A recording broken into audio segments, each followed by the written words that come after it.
Okay, so we haven't recorded in a bit. Do we have sure we'll do some shoot the shit at the beginning. Do we have some questions that you think would be good? I know you've got a few here and there. And it seems like we've got a decent number in here that we could probably pull a couple from.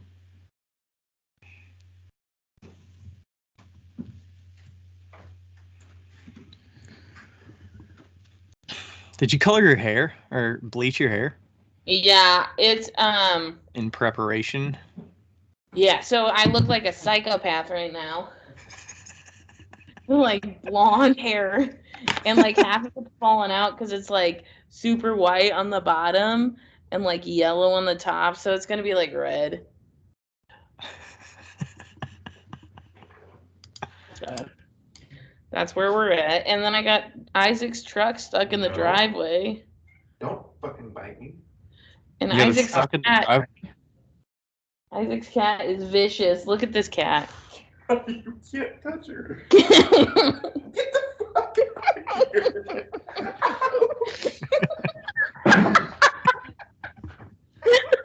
It's like a scratching post. Oh my god, we gave her catnip earlier and she fucking clawed. Is there a designated cat nail clipper there? No.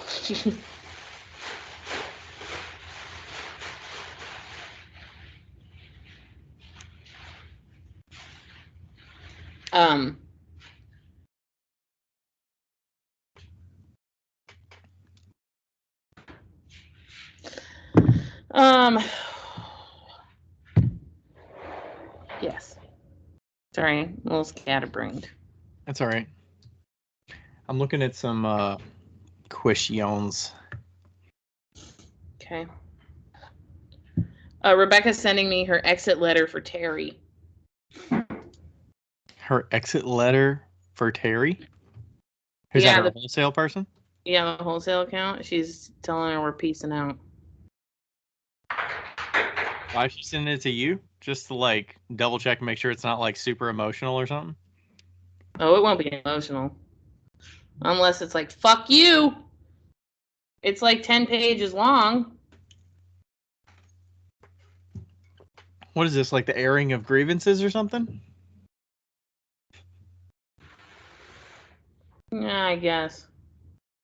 10 pages to say, like, based on where we're at, I would not like to proceed further with this relationship.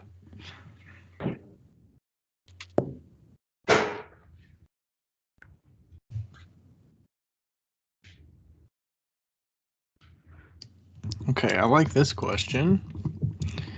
What do you want? Do you want some process questions? Do you want some Yeah, sure. You want business questions? I feel like this one's going to be more, the topic's going to be kind of business related, so might be good to balance it with other ones.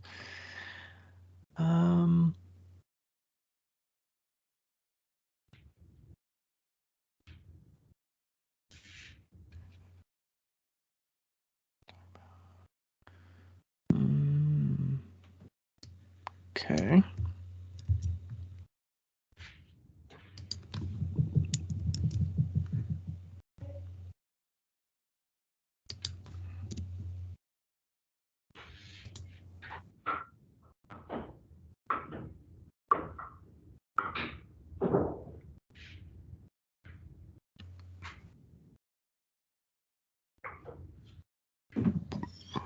Okay. I got 2 of them ready to go.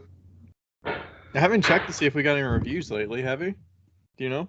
Well, I guess we got a couple from ClayCon West, right? I haven't looked in a bit. Ooh, I love this letter. She's so fucking good at just being like, we're leaving. Here's what you need to do for the future. Bye. She did? Yeah, you want to read it? Need my copy and paste for the future things. Yeah. I want to get that out of the way. You should just read this on the podcast. I know. It's 3 pictures, so you have to swipe. Okay. Okay. Do you have your notes up? Do you want to look at a review to read? Yeah. Maybe. Maybe. Oh, here we go. Yeah, it looks like we've got 2 so far this year. Two One of reviews? them was at ClayCon West, and then one of them was today or yesterday. Why doesn't this have any reviews on it? What do you mean? You mean why I haven't feel we like got the any recently? I feel like the notes I has only has like 6 reviews on it.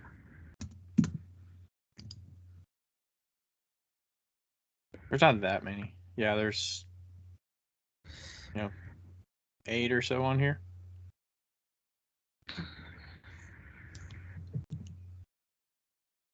I'm gonna remove these here. And this one review was like literally typed into a Word document. I remember that. That was hilarious. I'm removing that.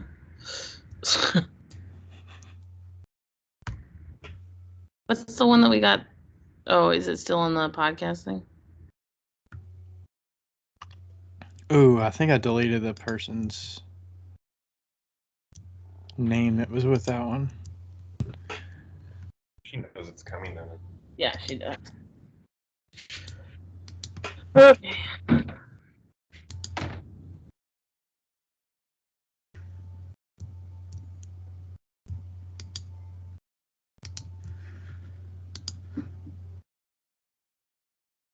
Rural talk.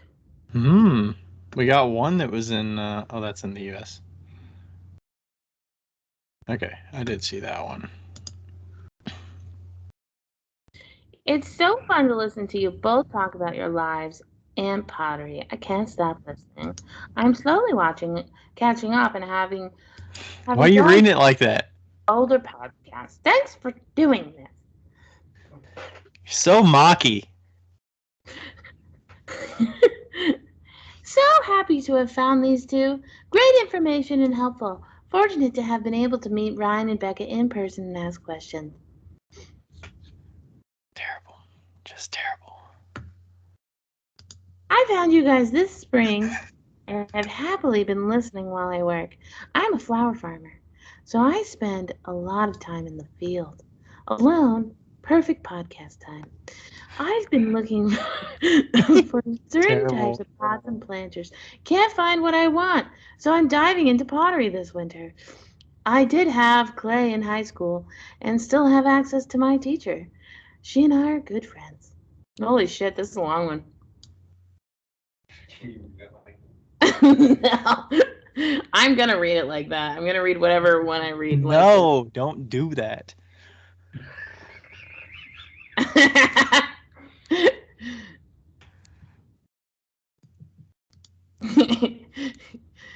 Me and Isaac have been jabbing at each other this whole time. It's been great. Love it. I feel like this one I never read before. This long one. Which one am I doing? It doesn't matter. You can pick whatever. Okay. I mean, I know the list that we have are ones that we haven't read. I don't know if whatever ones you're looking at. I'm guessing you're just scrolling through the reviews from your podcast app. I'll just read the oldest one. Yeah, I was just looking at the podcast one. I'll just read the oldest one. Okay. All right, so we'll do that. You've got one you're going to pick out. I've got a couple listener questions ready. I guess we can just start whenever, right? Because yeah, because I don't have to do a GarageBand, so yeah, yay! No timing issues. I do feel like I need to re-record the intro with my located in Highland Heights, Kentucky. Oh, but Southgate is such a good sound. I know. Just leave it. Nobody needs to know. It's only 2 minutes away. It's 5 minutes away, but it's all right. Whatever. 7 minutes away, whatever. And I'm Ryan Durbin from RD Ceramics, located in Highland Heights, Kentucky. You do you, boo. And welcome to Wheel Talk. And welcome to Wheel Talk. You're so giggly. Sorry. So giggly. Giggles. Is that Are you your ready? jacket? Huh? Is that your jacket? It's my sweatshirt. Your sweatshirt? I look like I have a horn because I look like I look like I'm not gonna say it. Never mind. What's that? What does it say? Sand and sawdust? Sand and Sawdust Festival, and it's got a bear with a chainsaw on it. Oh, nice. What does that mean? Does that mean it was like lumberjacks, like doing? Yeah. Okay. Yeah, I was in Washington. People think Washingtons are cool and hip, but actually they're just like plaid farmers. Plaid tree farmers. Plaid farmers. Plaid tree farmers. Oh. All right, we're at 10 o'clock. You said you're on Central Time there? Mm-hmm. All right. So we're talking about the giveaways and stuff today? Do you have like an actual prompt? I kind of have I just have what happened online, and then I have a lot of stuff that Joe talked about. So Old Forge Joe. yeah, I was talking to him and I was like, "Hey, can I quote you on what you just said?" And he was like, "Yeah, for sure." Nice. So. Okay. And we can just talk about it. And then Isaac can tell us his success stories with giveaways. Okay.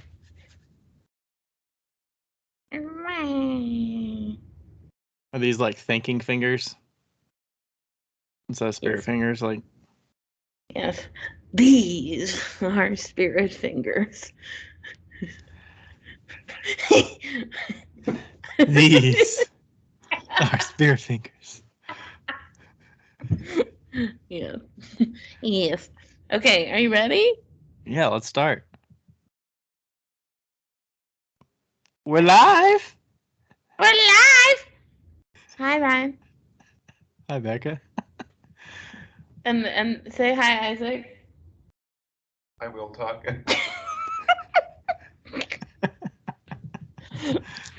Where are you at, Becca? I'm at Isaac's Shue studio, and I'm here throwing some mugs for him because he can't do it himself. And well, it sounds like his business is a little bit growing there, and he needs a little help. Is that right? Sure, that's what he's gonna tell you. He's like, no, yeah. Like a couple months ago, and he asked if I would come up or over and throw some mugs for him, just because he would love to have some on the back burner so that he can just glaze them up. I was like, heck yeah.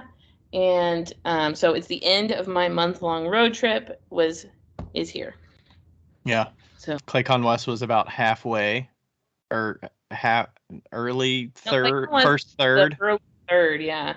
First third of the trip, and then Washington halfway, and then Isaac Shue back third. Cool. Back third. How many are you throwing? Well, I was planning on throwing like 200, but I think I'll probably hit like 125, 150 the rest of the day. Over how many days? But he doesn't want to do that many handles, so. No, 1,000, I thought. Oh yeah, over like 10 days. I'm doing 1,000 total. Okay. I was like, you're going there and you're only throwing 200 mugs? That's what I thought. I was like, no! No, you weren't specific. Yeah, I'm throwing 100 a day right now. But yeah, I don't really. That would suck. I love ice, handles. but I don't really want to be here for 10 days. So I'm ready to go home. But yeah, so I'm gonna try and up my game. Yesterday I was learning how to make his form and figuring out like how to throw it fast. And today I threw 100. Are they all the same like mug form, or are some of them for like decals and some of them are for like spirally, or they're all the same? Decals. Okay. They're all decent lugs. He throws them a little thin. He's shaking his head because he doesn't think he throws them thin, but they are. They're thin.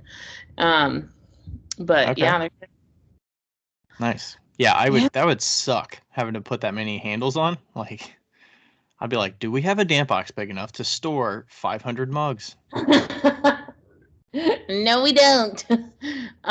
Yeah, I'm not jealous. I can tell you that. We were Okay. talking today about how it hurts our backs to put on handles. Does it hurt your back when you put on handles? I mean, I never put on more than like 30 handles in a like session. So, I mean, it's It like hurts over. your back to put on 10. Really? Well, like, I mean, how are you doing it? Like, what's your setup when you're putting handles on? I think we decided that it's because we pull our handles down from a carrot stick or whatever. Uh-huh. Okay. And it must be that, like Oh, I yeah. I don't mean, know. your shoulder probably hurts like a motherfucker, doesn't it? Yeah. Because you have to like hold it straight out. And it's like Yeah. not a natural position for your shoulder to be like that. Yeah. I don't know. I mean, and you pull off the mug, right? Yeah. So it's very short period of time that I'm holding my mug like out. Yeah. And I can do stuff like out in front of my body, so it's pretty controlled. Yeah. Oh, also, Isaac has a cat named Mittens, and she's so cute and very feisty. Very feisty. Very Like feisty. she doesn't want you to show like trying to pick her up or something. She's not about that life. No, I can pick her up. I'm gonna pick her up. Oh, okay. Look how cute she is. She's real cute. She's like, why are you holding me? I like the black fur, and then you got like the white whiskers, so it's like. Yeah. And she's got little white paws. She's very snuggly though. She's snuggly but feisty. If you pet her wrong, she'll slap you. But She will not have it. Okay. not having it. Nice. Yeah. So that's been fun. And Karina is Isaac's wife. She's a great cook. And So what was this peanut butter situation? What dish was that being served into? Or being made that was into? chili. That was chili. Okay. I figured it was Yeah, chili, but Isaac puts chili and peanut butter. I put peanut butter and chili. Oh yeah, peanut butter and chili. he just had a big pot of peanut butter and he just put some chili in there. Little chili inside. Yeah, so he puts peanut butter and chili, and I've never seen that. Also, what does your aunt do? She puts peach juice. Peach juice. She puts peach juice in chili. That was a mistake, though. He said that But we don't put noodles in it. Don't put noodles in the chili. No noodles. Okay. He said that she was making chili once, and a whole thing of canned peaches fell in. She got the peaches out. How the hell does that happen? Are you making like a peach cobbler on the side and they just accidentally fall in? Or you're like, okay, let me cook up some peaches in this pan. Whoops, I put it in the chili pan instead. No. I wasn't there. Were you there? No. Nobody was there. Maybe that's what she told you to make it seem normal. I don't know. I don't know why. So anyway, we had chili for dinner. Was it good? Could you parse out the peanut butter? Could you tell there was peanut butter in it? You can't taste the peanut butter at all. Why do you put it in there to thicken it up? It's a thickener. It's a thickener. Why don't you just put cornstarch in? Because cornstarch is gross. Cornstarch is normal. Peanut butter's amazing. Anyway, moving on. I mean, that chili looked like a pretty huge pot, so that 1 or 2 scoops of peanut butter probably didn't really put much of a dent in it. No. But anyway, Karina does all the hand building stuff in the studio, and she's really amazing at it. And Isaac does the throwing. And he's really amazing at it. And he's okay. Yeah. he's So are you throwing about the same amount that you would normally throw at Rebecca's? Yeah, I'm just doing 100 pieces. I think that we were talking about it earlier, and it was kind of I knew that I was going to come and do what I normally do, but I think that he thought that I was going to come and be a machine. And I'm not. Like, all right, I don't care what time you're working, just get 150 done every day. Yeah. So, yeah, and also I'm really distracted because he's so funny and looking, and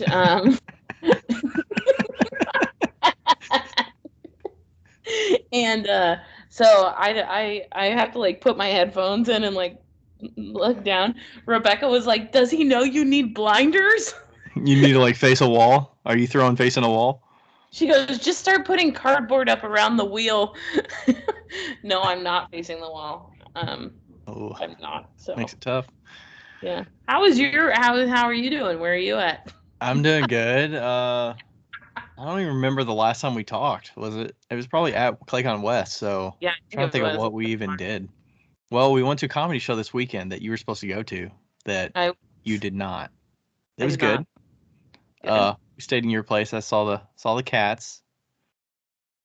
Made Yes. friends with the cats. With infamous picture of Babs. Yeah, Babs and clipping the toenails and stuff. Yeah, that was quite the task. Uh, yeah, I'm trying to think of what else. Yeah, I've just been getting a lot of throwing done in the studio, and then today I was prepping. I've had this wholesale order that not like a wholesale order, but a consignment, a shop that wants me to do some wholesale, and like I've had their application forever, and they sent me like emails back and forth of like, hey, we'd like you and stuff like that to fill this out, send us some photos. Like it doesn't have to be super over the top photos or anything, just line sheet thing with the retail, the wholesale, and all that stuff. And I'm like, I put it off so long, so I've been trying to get that mostly together today. Yeah. I feel bad because I think our last contact was probably in October, Mhm. but hopefully they're like, you know what, the timing doesn't matter that much. It's just like, hey, he gets around to it. I hope that they're not thinking, oh, if it takes him this long to give us the application, then how long is it going to take to trust him to actually like fulfill an order? But I don't know. Hopefully they Yeah. understand with the holidays and all that. Yeah. Because I tend to do that when it's like something that actually needs my attention for 3 to 4 hours at a time, and it's not something I'm already committed to. It's hard for me to like dedicate time to that when I Yeah. know I have other commitments that I need to get done for, show stock or other consignment shops that I'm already partnered with to restock their stuff. So yeah, but today also was, I think we're like 1 month in with my new studio assistant, so that's been great. She was Oh, just good. here. She was just here before. She's been working weeknights in here, pretty much 2 days a week. So she helped me glaze a bunch of stuff today and unloaded a kiln. She was real excited to see the stuff come out of the kiln because she helped glaze quite a bit of it. So that's been great. Been getting into a groove with that. Yeah. Oh, and I saw that you had a story about how many pieces you threw today and what's your goal for this year? So the goal for the year, I believe, is 5,500. Last Okay. year, I threw a little over 4,500. And yeah, I'm gonna start posting every month my actual like, how I'm trending on it. Mhm. So I started with January and I think I hit 500 in January. I had technically 498 thrown, and then it was like the last night. I'm like, I'm not gonna not throw 2 pieces. Like, let's just get to 500. So, Yeah. so I threw 2 more mugs. So I hit 500, 500 down, 5,000 to go. Nice. So we'll see how that goes. Yeah. And I'm gonna go throw 500 this week. Nice. So you say you're ready to get home. Like, is that because you're just ready to like get back into the groove of stuff, or? Yeah. I think so. Yeah, and it's just like I feel like I had a routine and then I kind of left. And now I'm like after ClayCon West and like after like visiting people, you're just like, okay, I'm ready to go home and like get to work. You like Mm-hmm. get stuff done. And then Is that you're because like, you wait, want some alone time to like heads down focus on stuff, or? maybe. I don't know. I just had some ideas, like some good ideas I've since forgotten them, but I had ideas. So yeah, but it's okay. Yeah, and I want to like get into the studio and start throwing more cups and stuff. Well, I mean, it seems like you've sold quite a bit of your stuff while you've been gone. Yeah, I sold the rest of the fancy cups, except for one that I didn't realize was not out.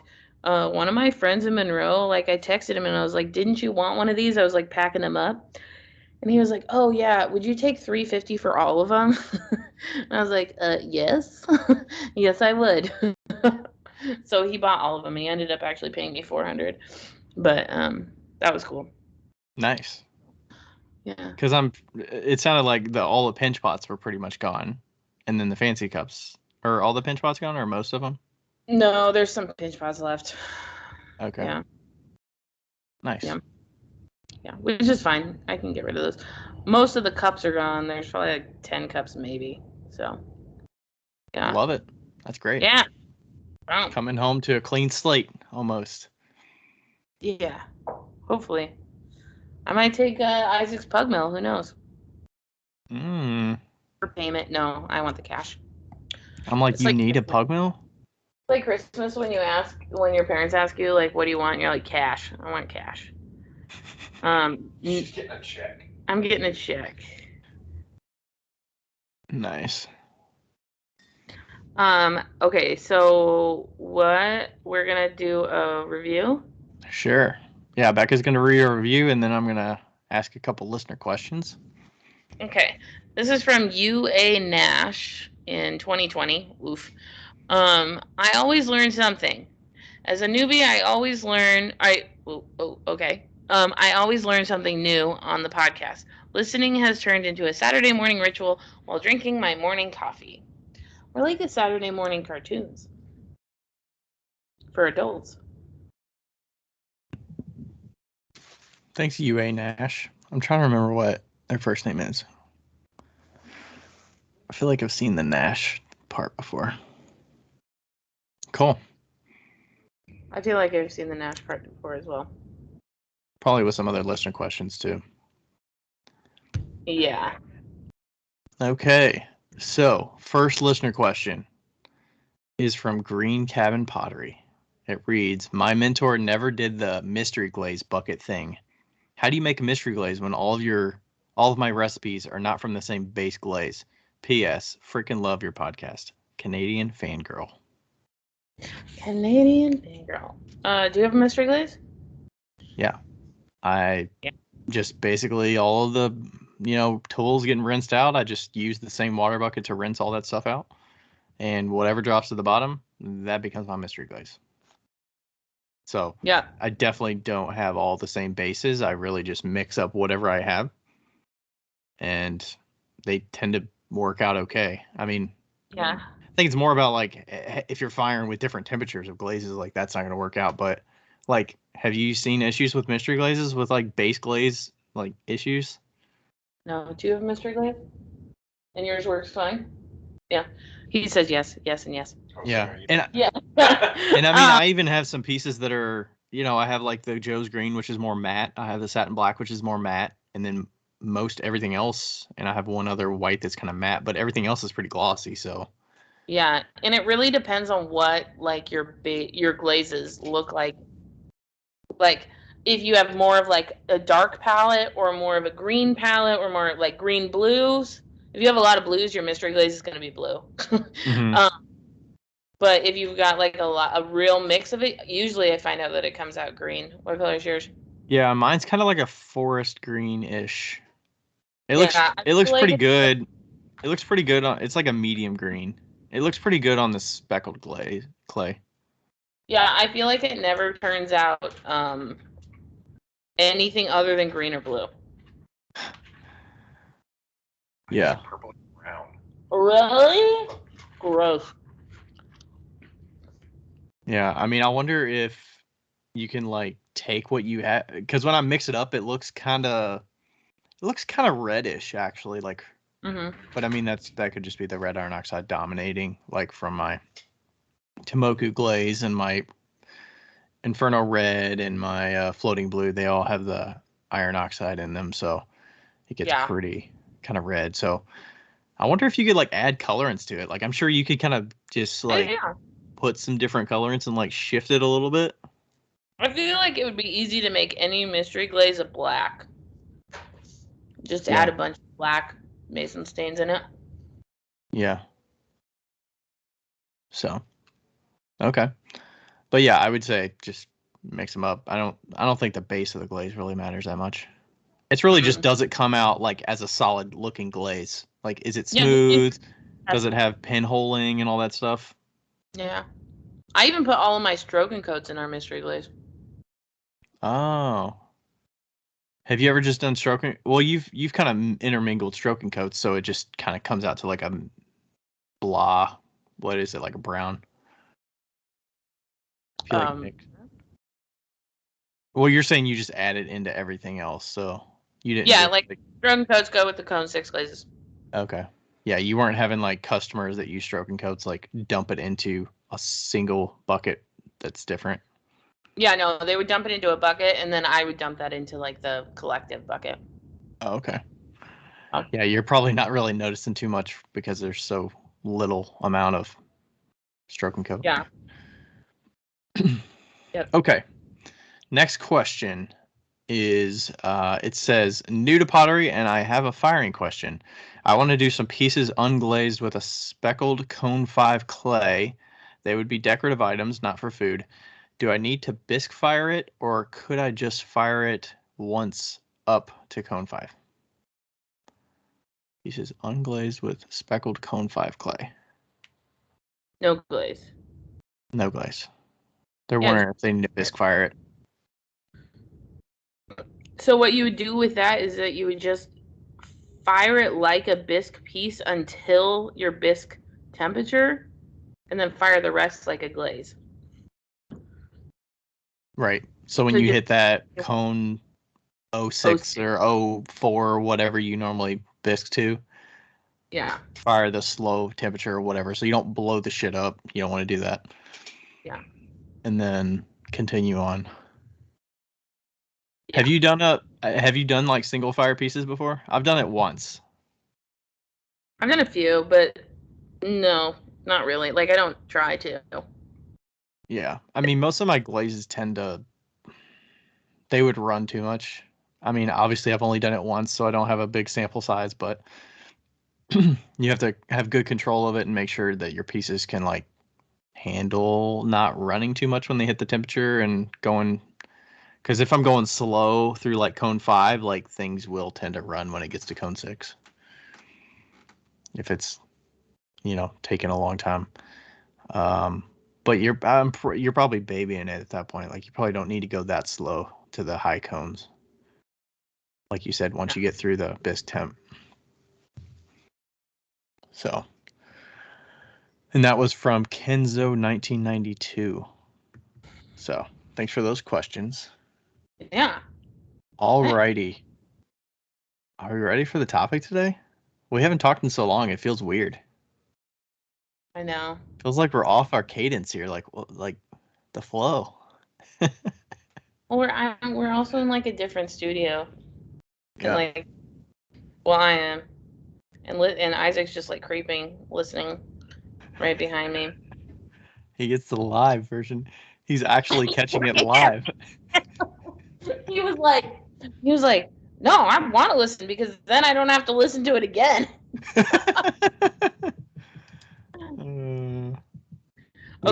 We need those listens. Yeah, it is Tuesday. Every time I talk to him, he's like, am I still the #1 podcast?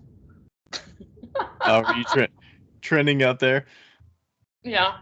So we get one of our groundbreaking interviewees. You're groundbreaking. That's a good word. Okay, so what are we talking about today? I don't know. You were supposed to cue it up. Oh, well, you didn't ask me what we were talking about. We're talking about giveaways. Giveaways, not giveaways, right? Giveaways. Giving away. Giving away. And the reason being, because I put up a post because I hit 10,000 followers. That You got the said, link now. You can link to stuff and do the swipe up thing. I always had the link because I didn't always have the link, but then they like screwed everybody over and gave everybody the link.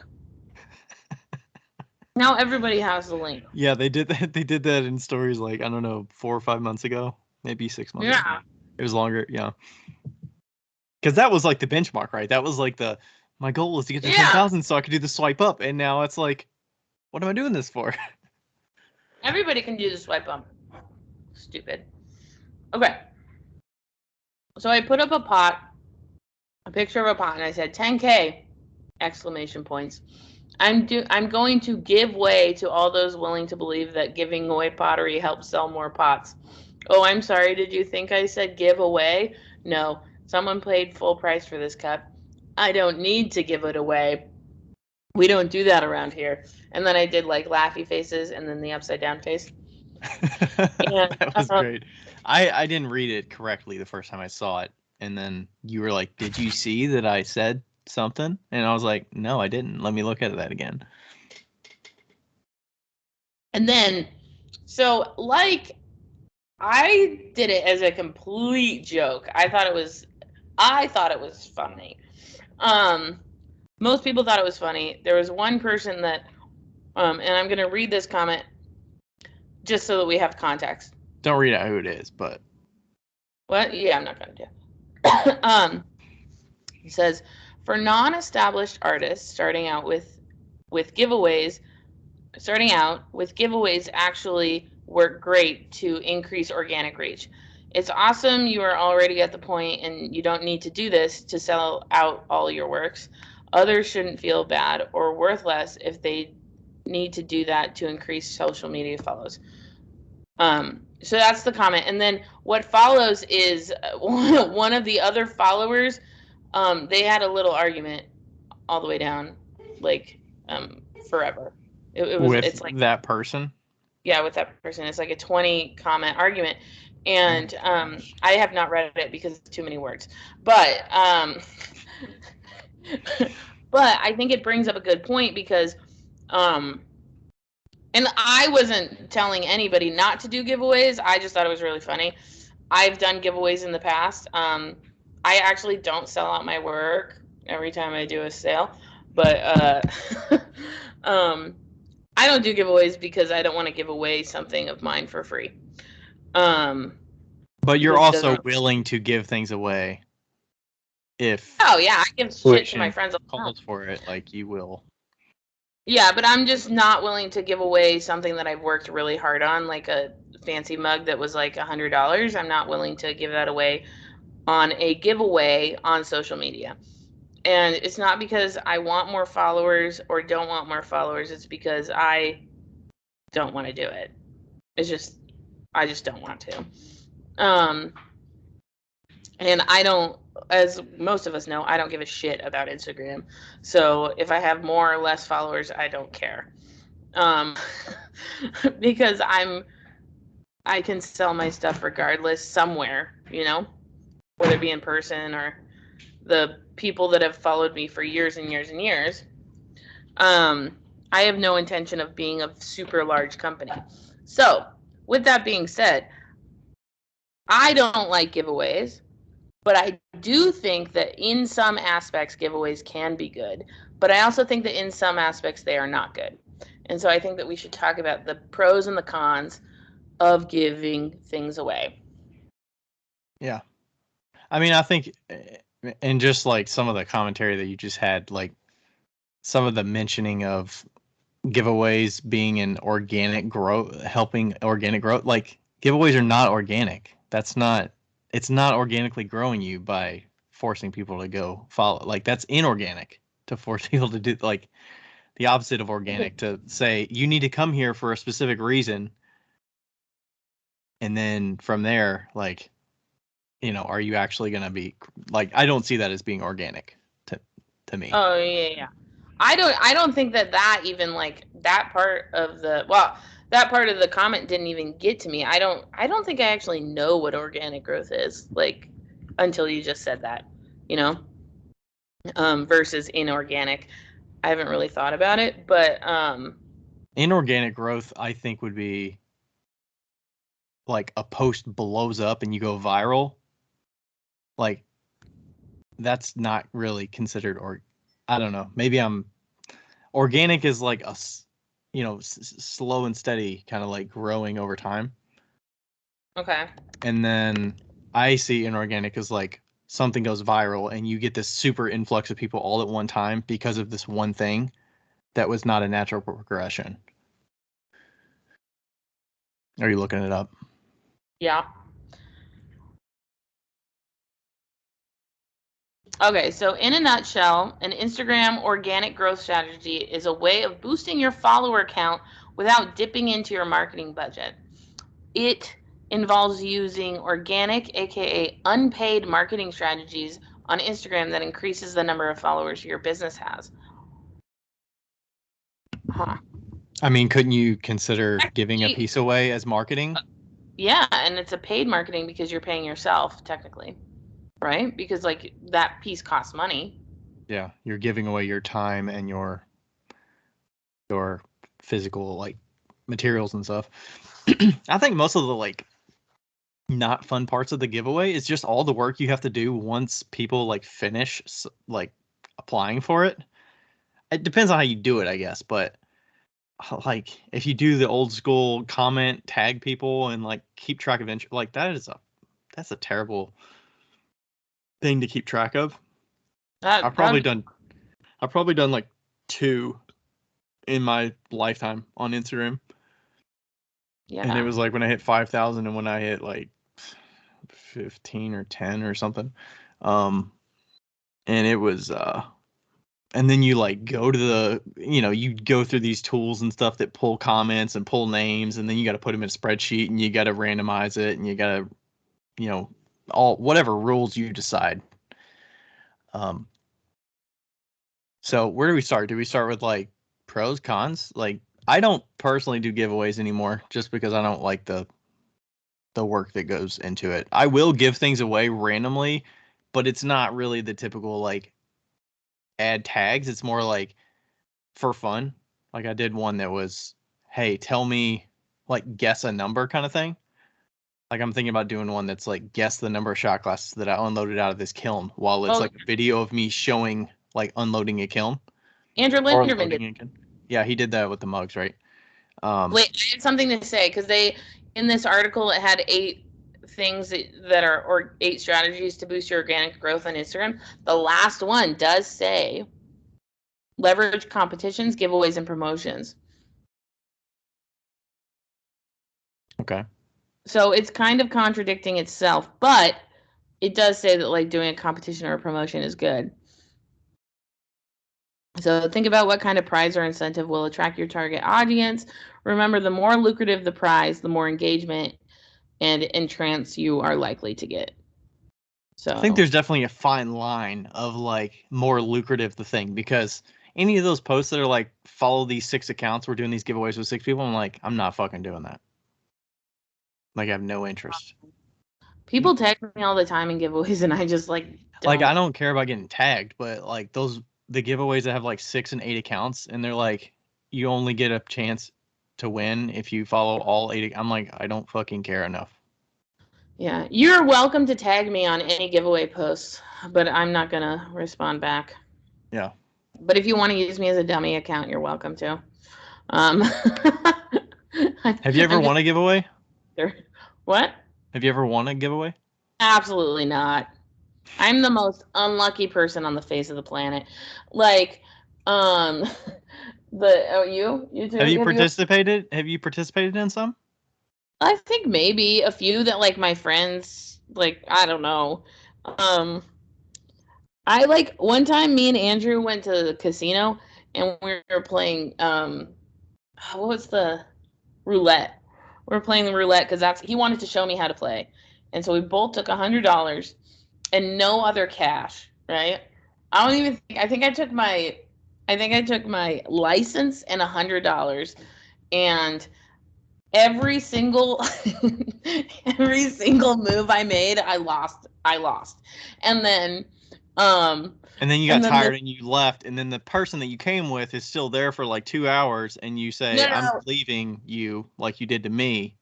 He was losing too, but then this guy was like winning every single one, and then Andrew was just like, just follow that guy. And then once I started following that guy, he started losing.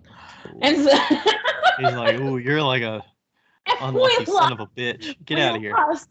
All of our money, and it was a Saturday night at Tulalip Casino, so he was like, just use the valet, it's free, all we have to do is tip them.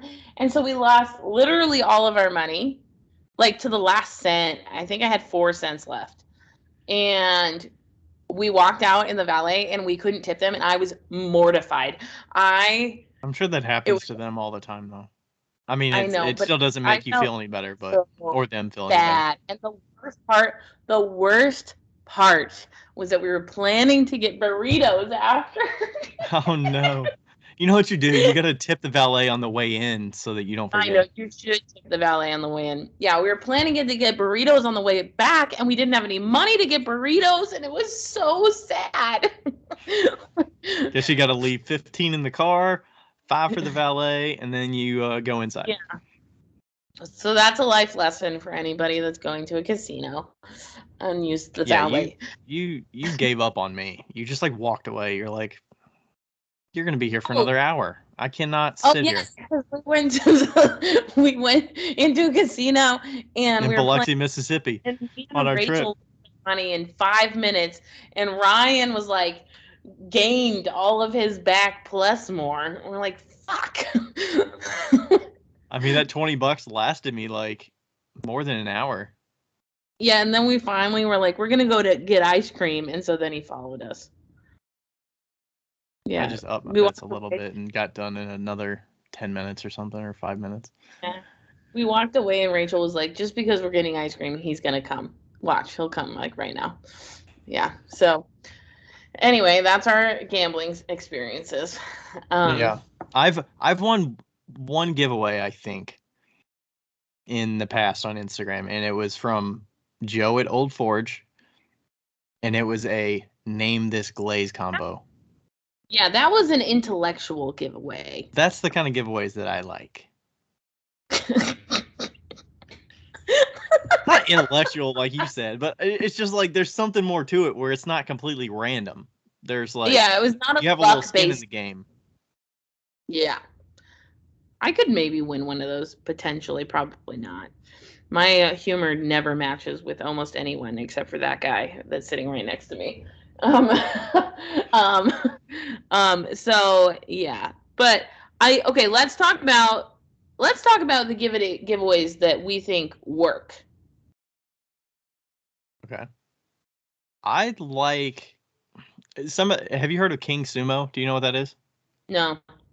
King Sumo is like a platform that is good for giveaways, but there's other incentives involved with it. And it's a way to host a giveaway in a spot where it's driving basically leads for you. So it's driving people to your mailing list. It's driving people to follow your Facebook page, like your posts. It's basically like getting you a lot of engagement on a bunch of different platforms because that influences how many entries people get into the giveaway. Okay. So it's hosted through King Sumo. Joel Cherico does these a lot. I looked on one of his things that he says, like, giving away $500 worth or $1,000 worth of pottery, and it's all hosted in there. And you go in there and pottery is it? What is it? What'd you say? I said, how many pieces of pottery is it for $500? It might not have been 500. It might have been more than that, and it was probably like 6 or 8 pieces. No, I think it was $4,000. Okay, whatever. You know what I mean. Yeah. Anyway. Okay, you know what I mean. So it drives people to the giveaway, and it's like, oh, you can get 1 entry if you just put your email address in there. You can get 5 more if you follow me on Facebook. You can get 5 more if you follow me on Instagram, or and it just adds up, and there's like layers of it to get people to engage you on a bunch of different platforms. So that's probably how he has like 20,000 people that follows him on or I don't even know. I'm just threw a number out there, but that's why he has so many people that follow him on Facebook or other avenues. Like that's part of it. And I think that's a good strategy to get people integrated into your mailing list, get them, in your funnel a little bit so that you can like market to them. I mean, I think that's a way to kind of take a little bit of something, like you're giving something for the giveaway to be part of it. And part of that is that you're going to get marketed to. I think that's a fair like incentive as opposed to, buying entries or raffle tickets or something like that. So were you looking it up? I was looking up Jericho's Instagram page. He has 39.2 thousand followers. But I was like, wow, Joe Rogan follows him? No. Joe Rogan does not follow him. Seth Rogen does. Seth Rogen, okay. I don't know. Is Seth Rogen that famous? Yeah. It is that famous guy. His name's spelled different. It's Rogen. Joe Rogan is Rogan. Well, I barely knew he was famous, so. Yeah. So I think that works. I think that's a good way to do it. Or like saying only people that sign up for my mailing list between now and this date. Like I feel like that's a good incentive. Yeah. Yeah. Because that's going to actually return you something, I think, more so than having people follow your page. Yeah. I think that I was actually, after this whole thing blew up on my Instagram, Joe Thompson was talking to me, and it was funny. He goes, he said, we were talking about something. He goes, that said, you're still wrong about giveaways.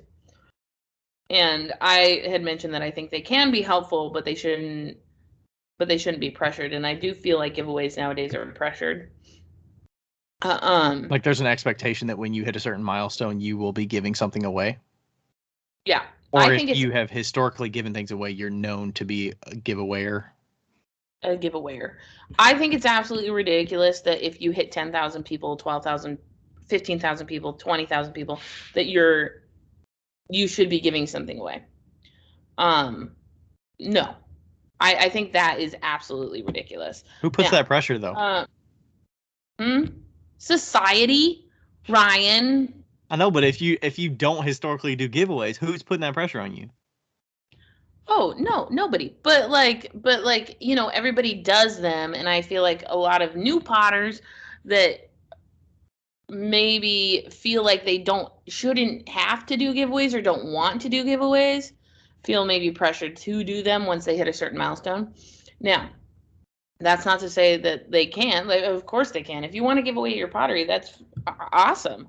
Do it. So this is what Joe said, and I asked him if I could quote from him. I told him, like, if the giveaway is to establish growth, that's fine. But not like if you do I've hit 10,000 followers, I'm going to give away a mug. And then he says, yeah, I totally agree. There are only 2 times I use them now. When I have a new design and want the announcement post to be as visible as possible, and for the tools. If I do a giveaway for a pottery tool, I'll get like 10 to 20 orders from people who didn't know it existed and can't be bothered waiting to see if they can win one. So they always pay for themselves. That's great. But giving away a normal mug because the follower count crossed a number, that's a waste of time. And I think that's something. He has a whole post on giveaways, and it's under it's on his blog.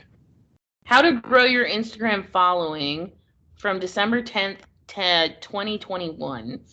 And he sent me the giveaway section part. Is that the cover of the post, is how to grow your Instagram following? Okay. Yeah. And so it says, used effectively, they can be a great way to reach a high number of people. Who are you interested in who are You're having trouble reading today. What the fuck is going on? There's a lot of condensed words that I'm not working with, okay? Who are interested in your content. Used ineffectively, they can gain a load of followers who are only interested in the free thing and won't engage with any of your other content. A typical giveaway would only have the requirement that people are following your account and tag a friend. It's easy to see how this might add a load of followers who aren't interested in your work if you have a broadly appealing prize. However, they can be very successful if the prize is only of interest to the followers you want. An example would be the foot trimming tool, as it only appeals to potters. Nobody else is going to bother following in order to try and win it. So I think that's pretty. Oh, that's good. It's Like, kind of like it's a very- niche thing. Like if I did a giveaway of like a yarn bowl, like you're not gonna get people that don't knit. They get a yarn bowl because they're gonna be like, "What the fuck do I do with this?" Right, totally. Hey, Isaac, talk about the giveaways. Those one giveaways. Plant people. Yeah. So I don't know how I came across her, but her name is Rachel Thompson, and her handle is I Wet My Plants. And she's a plant lady, and she just has a humongous following. I think when I reached out to her, she had like 16,000. But I just started thinking, like, if I keep doing the same giveaways as all of my friends are, I'm seriously reaching the exact same people every time. They've seen giveaways, but if I can enter into a different, is it called a niche, where Shirt you niche. get Yep. to a different group of people, like there's where you're going to start actually following groups or getting new followers. No, it's not. Oops, I wet my plants. It's just I wet my plants. I see. She's got some Yeah. pottery in here.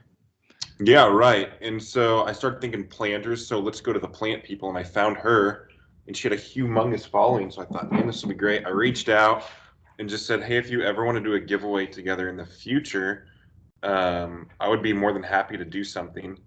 And it just started. We started talking and kind of became Insta friends. She follows me. Probably because I sent her your way. Oh. She follows me too, apparently. She's super good with potters. But like literally when I started following her, it was like 16,000. She's like 60-some thousand right now. She's almost 70,000, yeah. Yeah. So is it you donate something to her? She handles the giveaway and everything? Well, it didn't happen right away. I actually just sent her a free line mug just to post about it, and that got me a ton of followers just through that. And then about, I don't know, 5 months later, she reached out and said, okay, Isaac, I have a giveaway planned out. There's going to be 5 plant ladies and you giving away a planter. I want you to have a wall planter that you can give away on this date, with a good picture with a white background. And you're going to Photoshop it, give it to me. I'm going to Photoshop a plant in it. I'm going to have the whole thing. She did everything, the graphic design. It all looked good, good lighting. She kept track of everybody's likes and comments. And so now what she actually does now is you can pay her to be part of one of her giveaways. And the most that I had ever gotten from a giveaway was 250, and that was a really good giveaway for me. And she 250 followers from it? Is that what you mean? Yeah. She guaranteed me that you'll get at least 1,000 doing this. And I was like, there's no way. And legit, after like 3 days on this giveaway, I cleared over 1,000 new followers. And they were pretty much all plant ladies who the worst thing I didn't plan on, I should have had a whole website like full of planters because they all went looking to buy. And I didn't have any because I just made one for the giveaway. Yeah. Okay. But yeah, so I think like honestly, the best giveaways that you can do as a potter right now is entering into a different market, a different subculture on Instagram where you're finding completely new people. Yeah. Because I can do a reel of me throwing and I get no traction because all of my followers follow every other potter and they know what the whole hypnotic nature of a raising being pulled pot is. Where if I break into woodworkers, they've never seen that, and they're like, "Holy shit, this is awesome!" Yeah. And it's getting those unique followers who are not following Hammerly or Forest Ceramic Co. already, and you're kind of introducing them to our little corner of Instagram. Yeah. But I also want do, like when I think about it, I try to think like work kitchen utensils. What other little group is in the kitchen? Like woodworkers, they're cutting boards, charcuterie boards right now are crazy. Mm-hmm. Like the little pinch bowls Becca does. Yeah, Bridget used them in her Yeah, right. And charcuterie they sell business. like crazy in our little gallery out here. Um, So you're saying do you sell some of their charcuterie boards? Is that yeah, what you mean? I've got those out here, and I've got their wooden spoons. But then they cross post my stuff on theirs, and I start getting woodworkers following me who want to buy little bowls for their charcuterie boards. Where Nice. we just try to get other potters, like Yeah. it I just mean, it seems like a good option for like reaching new wholesale clients and stuff like that of, yeah, hey, exactly. would you like some handmade pottery with your fancy olive oils that you make or whatever? Like, Right. Or like chefs, you know, like a Oh, for chef, sure. like Rebecca and Michael, Jason Thomas have this relationship, and they cross pollinate essentially. Mhm. they cross pollinate, and it's like super super beneficial for both of them. But like, you know, food people are pottery people, they just don't know it, you know. Right. Right. We're like, I'm not going to go look for an auto mechanic because they have no use with pottery. Yeah. But I mean, anything household goods, interior decorators, Oh yeah. like go look up Magnolia, follow them, and whatever they're doing, you do. Yeah. They love, Yeah. even though they rip it all off, but like, And then they take it to Target. right. Yeah. yeah, I'm fine with like giving things away when it's not like solicited. Like if I'm on the giving end and like it's not being asked for, like I feel more comfortable about that instead of doing it because I feel like I'm obligated to do it. Yeah. Yeah, that's true. I've done a random giveaway just because I thought, hey, it'd be a good time. I haven't done one, and literally got 50 followers and gave away $100 mug, and it's like that was not worth it. Yeah. And like also we were talking about, you know, if you don't have a very large following, unless you're doing a following that's saying like, hey, I'm gonna give something away when we hit this amount of followers. Like how I grew my following when I started out was I said, you know, hey, I'm at 750 followers. I will give away 2 mugs when I hit 1,000, you know? And so it was more of an incentive to like And it's got give. to be a long enough period of time to where it's like not forgotten about, and it's Right. not like you're just like grazing over it after like 3 months or something. Right, and a short enough number to be achievable, you know? And honestly, one of the girls that got my cups, I gave away, oh my god, I can't believe I gave away an 8-piece, like 8 cups to one lady. She ended up becoming one of my really good friends. That was a giveaway? Yeah. Oh my gosh. The things that we did when we were younger and stupid. But yeah, I mean, like, I'm not saying that, like, in that post, I never said that you shouldn't Ever do a giveaway? ever do a giveaway. I just said that they're not necessary. Like in most cases, you know? And also I think it was more important to be like, hey, you don't have to if you don't want to. You know?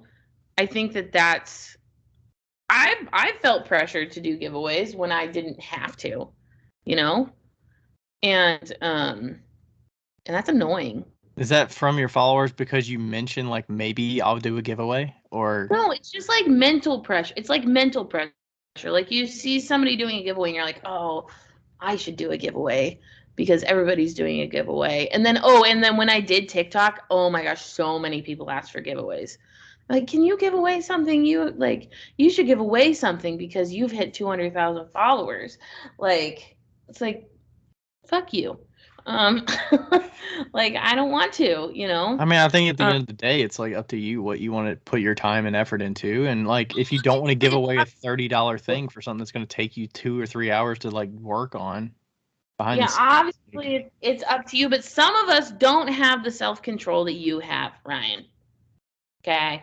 I'm more like a time thing. It's like, how much time is this going to take from other things? If I've got to go through comments and figure this shit out, I don't want to do that. But Don't pull it off yet. Like, wait till it I dries like a little. I like the know. mentioning of, if somebody else could handle it and like do all of that. Like I would be willing to pay and give something away if it's like going to be worth it in the end. I don't know if the whole like promising that 1,000 people are going to follow.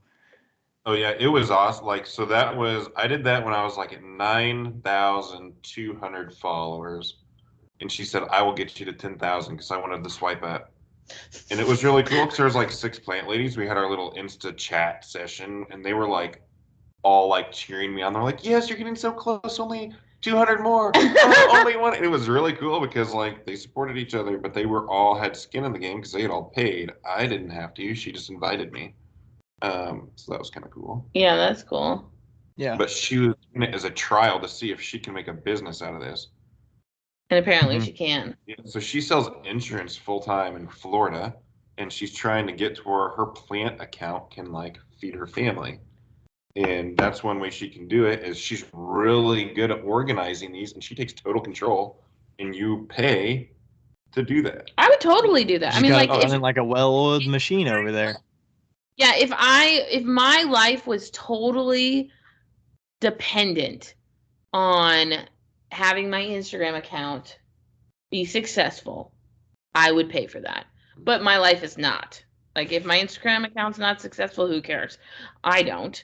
But like, if I was a full-time Instagram potter, I'd fucking pay for that. And you're gonna pay for marketing one way or another. Yeah. I mean, it's like, do you go for doing your own giveaway that you've done 2 of in your life, or do you pay somebody that's done 50 giveaways in the past Yeah. and knows what to do? That would be like somebody saying, "Hey, I've never done a swap, a pot swap before. Can you like consult us on how you did this?" And then we would be like, "Oh yeah, we could organize it for you, and if you pay us entry fees for everybody that joins is $5, and then you give us $3 of that, Yeah. we'll do it for you." Like that's a way that you could like incentivize that, like your time and your efforts of like what you know and what Yeah. skills you have, like that it's you can monetize it, Yeah. make it worth it, I do, however, think that at some point, if you are below a certain amount of followers, a giveaway may not be realistic. I have seen somebody who had 200 followers do a giveaway on like an $80 mug, and they had 3 people enter. And it was Yeah. like, I mean, that was a fail. And it's sad. Like, I mean, it's super sad because you want them to succeed and you want them to have a bunch of people post. Mhm. And if they're not, then you're like, like, oh, I really wanted that. Like, I think at the end of the day, you have to be fine with giving it, like that you're fine with losing that value of that mug. that value. Like even Yeah. if you get 3 people that enter or you get 1,000 people that enter, like either way, you still have to be willing to part ways with it going into it. Yeah. No matter whether it's successful or it fails. Like anymore, you have to be willing to fight the bots who make fake accounts to say that you won this giveaway. Like it's Yeah. gonna happen. And Yeah. you're gonna waste an entire day fighting Instagram because this fake account is hacking you. Yeah. Yeah, like if you're a big account, that usually happens, right? Yeah, it's annoying. Yeah, I mean, has it happened to I you? kind of laugh every time I see somebody doing a giveaway, and then it's like, okay, give it about a day or two, and we're gonna see the stories, and we're gonna see the post where somebody tags another account that's a fake account and says, "Don't fall for this," because I would be like, you just did a giveaway, didn't you? It's like that's gonna happen. I don't know. I mean, it seems like the only way is to go away from that default giveaway trend of like tag people. Mm-hmm. I mean, I like some people just did a giveaway. You have to enter my mailing list. Like there's no tagging of a post or anything like it's like go to my mailing Right. list. You're entered if you sign up, between now and this date. I like Or that. or you just do the guessing thing of like, tell me something you're grateful for or whatever, and it Yeah. adds comments that's long enough that it draws engagement, and then more people comment, and it's also like positives, so it probably draws more people to it. I loved that one. Who did that? that Tom Kemp did that, and like that was when the whole world was like, "We love you, Tom Kemp." He was like, "I'm giving away a pot, and all I want you to do is tell me what you're grateful for." I was like, "Oh." Or somebody did. I don't know if it was you that said somebody did one where it was like tag somebody. You will not win this if we draw you. The person you tagged is gonna win it. So like, I think put that was Tom. put somebody in there that you would want to win this pot, kind of. Yeah. I think like, it was Tom. Like that's kind of a. I don't think it was. I don't know that I've seen his giveaways, I but know. I feel like there's I've other people done that something do that. like that. It was a major fail because they kept tagging themselves. People are so fucking selfish. Like they tag their other account. Yes, I'm pretty sure Andrew did that. Honestly. I am so Andrew. Yeah, that is so Andrew. So one thing that I found works really well for me, but my situation's different because I live in a really small town that's pretty supportive. We started doing like real giveaways to real humans where we will hide things like you mentioned. Oh yeah. So like at our county fair, me and this woodworker that's in our gallery, we heated cutting boards and I did a mug and we hid 3 of them around town. But then we put all of our information, like our cards and our Instagram and our Facebook, and we're extremely thankful for the support you've shown us. And then we just, on our social media, we put pictures that gave clues to where they were, but didn't give it away. And it was kind of cool. Like you would see the whole town like running around during the county fair trying to find these things. I'm glad your town was so supportive. That's pretty cool, actually. I like those kind of those are sweet. Yeah, but that's not a social media giveaway. That's just like. But I mean, but it can be like it definitely can be.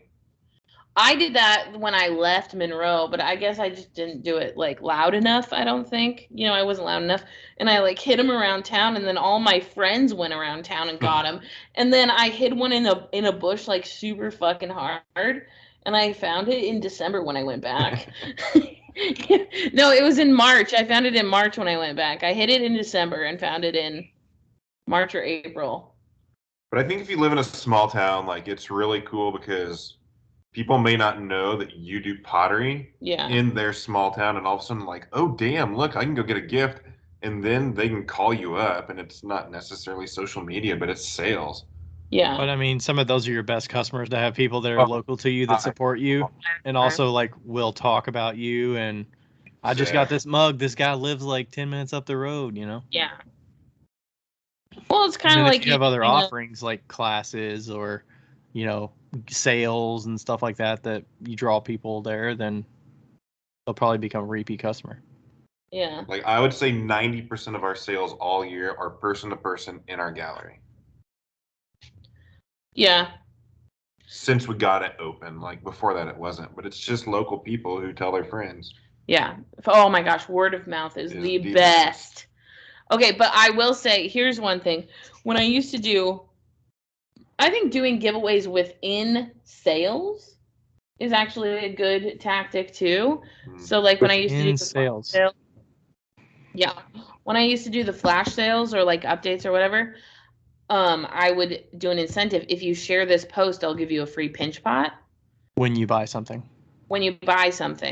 And I've had over 100 shares on those posts, and that like I made $3,000 on just one flash sale. I ended up being like really overwhelmed, but it was that was where you were throwing after you already got the sales, right? Yeah. It was very effective though, and like so I think that that's a good way to like give something away, but also get something in return, like a guaranteed get. Like if you can give away a little magnet when, if you share this post and you say that you did or you show that you did, I just Is that hard to keep track of? No, because I would put all of their names in a spreadsheet anyway, so I would just say shared, didn't share. Okay, so you would look at all the sales after the fact and then look back at the one post that they had to share? Is that what you mean? No, I just told them they just had to tell me that they shared. Oh, like when they bought something, they said. Yeah, they could lie, but most people don't. Gotcha. So, Okay. And then you were throwing everything after the fact. So people bought, you had your money, and then you delivered it and shipped it and stuff. So I mean that was essentially like a wholesale order, like pricing kind of, right? Yeah. Yeah. Yep. Oh, the days when I gave away products for $10. Have you guys ever given away gift cards? Yep. No. Dude, I don't it's have awesome. I don't have like a smooth way to do gift cards. Like I can do them with Square, but if somebody tries to buy something online, they can't use it. They have to go through me at a Well, show. then Weebly, like we have.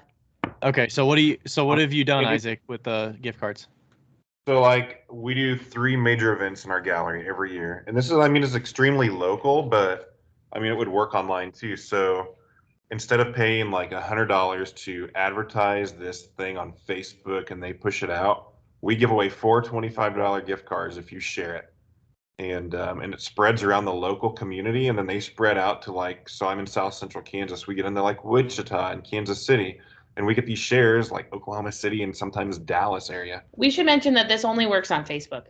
Yeah, this is not Instagram. This is not Instagram. Only Facebook. Yeah. Just because it's so much more local. Yeah. And so we give those away, and so I'm really paying $100, and it's spreading a lot more than the Facebook marketing team will spread it. The best thing about the gift cards is they win and they get excited. Half the people never Don't use them.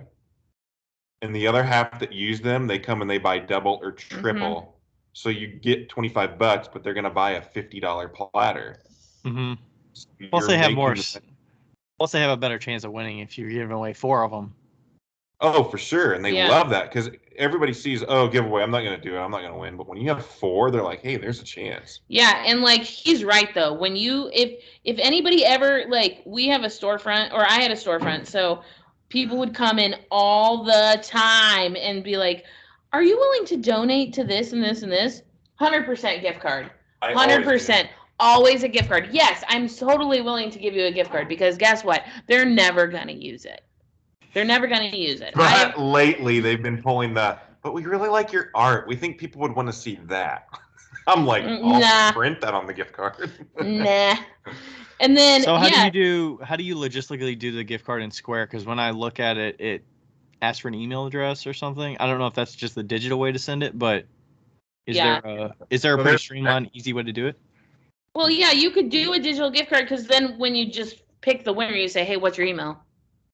Okay, so you just say, like, giving away gift cards for $25, and then when you find the winner, you get their email, and then you just send it that way. Okay. I legit don't send anything. I just tell them, when you come and buy, tell me who you are, and I will give you $25 off. That's hilarious. Oh, so you don't have to do anything. Oh, I do nothing. You're putting it on them to remember that they have a gift card. I'll check them out, and I'm like, okay, $153.75, and they're like, oh, but I won the $25, and I'm like, oh, what's your name? And they're like, Rihanna, and I'm like, oh, great, you're right, you did win, and I just take $25 off of it. And yeah, then you don't even have to do a gift card. Yeah, it's great. if they are not local and they say, hey, is there any chance, like, I'm not going to show up to your thing, but could you send me a gift card? Then I do the Squeebly gift card and just send it to their email. Yeah. I love it. Because your site is still on Squeebly, so they can buy stuff. Right. So if they want to log in on an update and they can use that on an online update, that's fine. They can come to my shop and they can buy something there. It's super easy. Yeah. That's sweet. And yeah, I guess I'm just overthinking it with the whole, like, oh, it could be through Square, but if they try to use it on Etsy, then it, like, becomes a hassle. But it could be just, like, buy it and then I'll just refund you $25 and I'll mark it. Oh my God, you could just give an Etsy coupon code too. Like, you could just send them an Etsy coupon code, be like, hey, $25 off FT. Yeah, that's true. But also, what I used to do if people wanted a physical gift card, I printed out a little thingy that you can just write the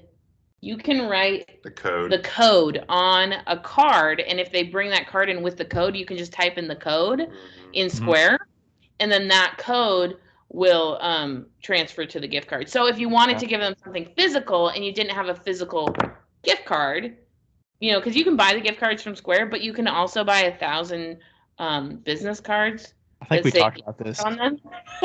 Or you just print them on your computer. Or just print them on your computer that say gift card. By the way, gift cards cannot have an expiration date, but gift certificates can. Touche. So anyway, the word? I don't know. No, like gift cards are a physical card, and they just can't have an expiration date. What if you close? Then they're expired. Quit being difficult, right? Yeah, you're just being. I think that's isn't that like somebody mentioned that was like a California thing, like in California you can't have expirations or something. In or Washington, maybe that is just a standard thing. I think it's standard. And I did close, and people were pissed because I did a flash sale on gift cards where I. Oh my gosh! Closing sale, buy a gift card. I know. I did a flash sale on gift cards probably a year before I closed, and if you got to the flash sale in the first hour, you got 50% plus. So if you ordered a $100 gift card, if you got a $100 gift card, you actually got $200. And then if you Diamond Gorgeous did that actually. Yeah, if you got in like the first 10 minutes, it was 50%. The next 10 minutes, 15 minutes, it was like 25%, and then it went down to 10% or something like that. And I like shipped them all out, and then I closed my shop down, and like I still have that one order that I have to do that place setting for Adriana. Because they had a gift card? They had a gift card. They had a $150 gift card. And I'm like, okay. I mean, the gift card's just a great way to get the influx of cash quickly. So it's like. Yeah. I should have done, and when I did that gift card thing, I should have done the Squeebly gift cards, but I didn't. I did just regular, like, store gift cards. Yeah. But. Wow. Yeah, I was Queen City Clay did one of those during the pandemic, I think, and they did an incentive thing. So it was get a $100 gift card, you get $150 or whatever. Yeah. And I bought like $1,000 worth because I was like, I'm gonna buy clay. Like, why not get more money? Did you really buy $1,000? I think I got I definitely got like $600 worth, and then I think I got another one when they were still doing. I'm like, they're still doing this deal. I'm gonna buy like another $500. I probably did spend $1,000 on gift cards from them because I spent $1,000, got $1,500 or something, you know. Yeah, honestly, good for you. That was a great idea. But I mean, it's like they're trying to get an influx to like pay their staff and stuff, probably. So, like, hey, we need cash now. Give us gift cards, and then it's up to you to cash them. And I was cashing them over the year. So. But honestly, like in a society that's super duper cheap, like Monroe was, those people that bought gift cards and used gift cards, unlike him, where they come in and buy a $125 platter, they were coming in and being like, okay, I only have $20. What can I get for $20? So like that, in that case, it totally screws you over as a business owner. Because if they don't spend more than the gift card when they come in and buy, you're like, okay, great, I got this influx of cash. But then in a month, when everybody comes in and buys all this shit, I don't have any cash. Like, gift cards are great at the front end. At the back end, they can totally screw you over. Well, I mean, for the business, it's a big short-term thing, right? I mean, it's to get cash short-term, and you hope that they don't get used or whatever. Yeah. Or, you know, definitely. If it's dollar for dollar, then it's not really that big of a deal. But if it's an actual gift as a gift card, they'll never get used. Yeah, I learned that from the biggest company in my hometown, Harper. Like, it's called Harper Industries, and the owner's a really good friend of mine. And for his like administrative, like the high up VPs and everybody, he wanted to buy them all a nice piece of pottery. So he came and says, I will buy them each a very large serving bowl, or I will give them a gift card for the same amount. What do you want? And I said, well, just buy the bowls. And he goes, you do realize if I give them each $100 gift card, they're going to come spend $200. And I was like, give them gift cards. There you go. And it was true. And they're going to buy whatever you have on the shelves that are already made. You're not custom making a bunch of serving bowls for them. Right. Right. And honestly, we made double because a lot of them probably would have not came to the shop, and since they did, they saw something bigger and they just paid the other half of it. Yeah. Wow. Oh, in Easter, I hid gift cards around my shop in little increments. That'd be cool. And then the golden egg had $100 gift card. Oh, yeah. Yeah, and that was so much fun. And nobody used the gift cards except for one person. Wow. I need to up There my was gift 12. card game here. Gift cards are where it's at. I know that we just started talking about giveaways and now we're at gift cards, but like Now we're just like, hey, do what's right for you. You don't have to give away a piece. Give away a gift card. give away a gift card. You can get whatever piece you want. Actually, honestly, I would so prefer that. That's a great idea. Yeah. And it's like, here's the Square thing if you want to use it on Square. And I can like do a custom code on my Square if they see me in person. Or here's the Etsy code if you use it at a show or online. Yeah, exactly. Or they can just tell you and you give them a $10 discount on Square, you know? It's like you're always going to be the one billing them Checking out. them out, yeah. Get them early entry in your update. Or give them, oh, that's a good So idea. You don't lose any money. They just get Early entry to your update. So like if you're like a big artist or whatever and you always sell out, oh my God, can you imagine getting like all access to all the pots of pitch pine pottery before they go up for sale? What's the incentive there? What do you mean? You're paying a ticket to get in early? Is that what you mean? Or it's like a giveaway and you're like, I'm giving away a 10-minute head start on my update. Oh. That's they a still spend the money. yeah. So they still spend the money, but they get I bet like people would totally pay for that to get early people access. pay for that. If we did a raffle, They're if paying they for a did- guaranteed spot. I mean, that's what like people. That's why people pay for like Patreon accounts, or they're on people's mailing lists, or you know. I was in a shark show last year where everything had to be made about sharks, and they sold lottery tickets for $5. And what did they do? They selected 5 random tickets who got in 30 minutes early, and they made a ton of money really? on $5 cards. And a lot of people were like, dang it, I didn't get in. But you could also buy 10 cards and you got in. You got to buy 5 or whatever. Like if you selected all 5 were your cards, you got to buy 5 mugs early. So people were buying a lot of them. Like it's cool. It worked out really well. I thought, that's not going to work, but it did. Are raffles legal? Depends on the state. Oh, okay. I know Washington raffles are not legal. I know Texas is illegal. Raffles, as in you're paying for a ticket for like Yeah. with what is it with nothing in return? No. What's considered a raffle? I guess is what I'm getting at. Oh wait. Oh, that's that. Okay, so a raffle is where you sell tickets for a prize, right? A raffle's a really big gun in Mississippi.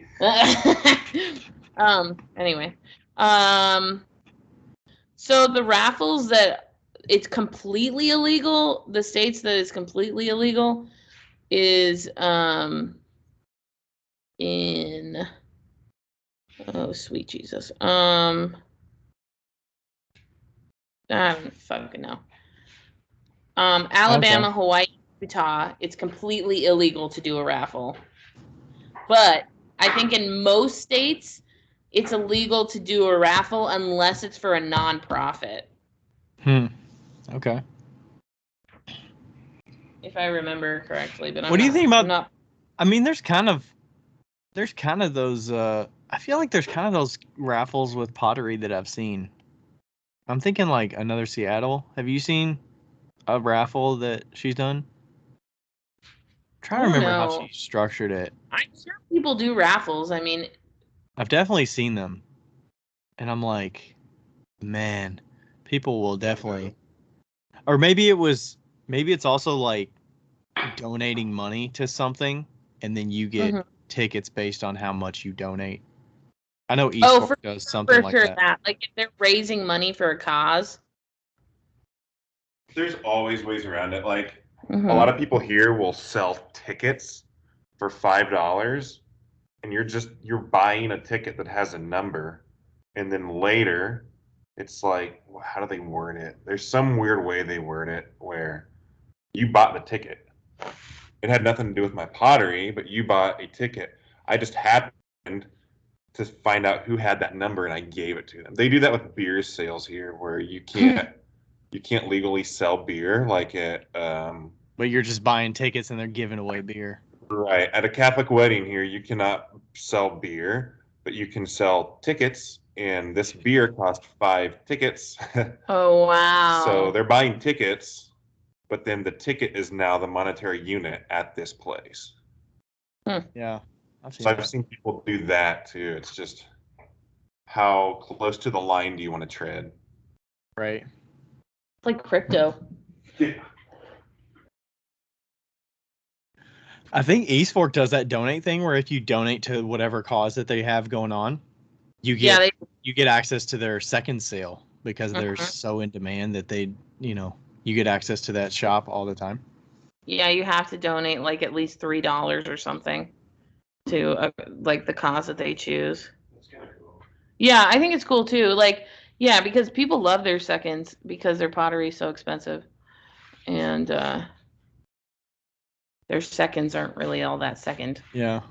I'm curious if the like auction things that people do work at all. Do you know what I'm talking about? Where people will put like starting at this dollar figure in the comments, comment what your price is and tag the person that last had it, Is that an Instagram thing? Like, I think that's actually not, those are actually not legal too in some states. Like an auction like that. But people do it anyway, obviously. But definitely seen those on Instagram. Those were some old school things. Clay, he used to do those, and they went high. Lion Clay. I know another Seattle used to do it for sure. Right? Lion, yeah. Yeah. I've seen him do that. Yeah.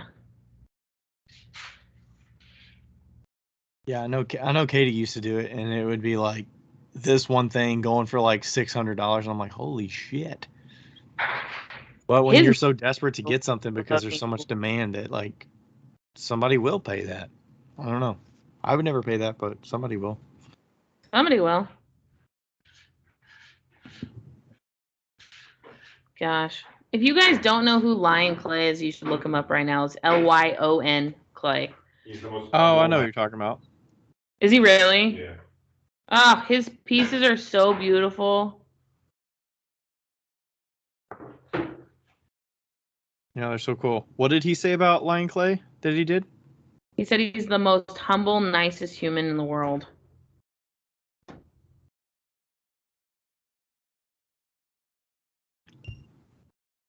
He's just like somebody that like found his style and he sticks to that style and he does. It's like Layman, he's got like that style, just a few different variations, but pretty much all in the same sweet spot.